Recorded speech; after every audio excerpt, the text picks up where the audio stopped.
बन रहा है क्विक चिकन अचारी। बिस्मिल्लाहिर्रहमानिर्रहीम, अस्सलाम वालेकुम। 1 किलो चिकन है, 1 बड़ा प्याज है, 1 बड़ा टमाटर, 1 टेबलस्पून अदरक लहसुन का पेस्ट। आप इसको चूल्हे पे चढ़ा देंगे और इसको हल्की आंच पे गलने देंगे। चिकन अपना ही काफ़ी पानी छोड़ देगा। जब गोश्त गल जाएगा तो उसमें 2-3 टेबलस्पून हम घी डाल देंगे और उसको भूनेंगे। और साथ ही दही के अंदर चार गोश्त मसाला, जिसकी रेसिपी का लिंक डिस्क्रिप्शन में है, और साथ ही नमक और हल्दी हस्बे जायका डाल के आप उसको अच्छे से भून लेंगे।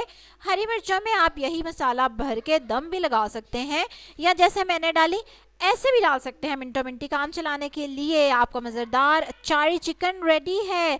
जल्दी से लाइक करें, इस वीडियो को सब्सक्राइब करें, जिन्होंने नहीं किया हुआ बेल आइकन पे ज़रूर क्लिक करें।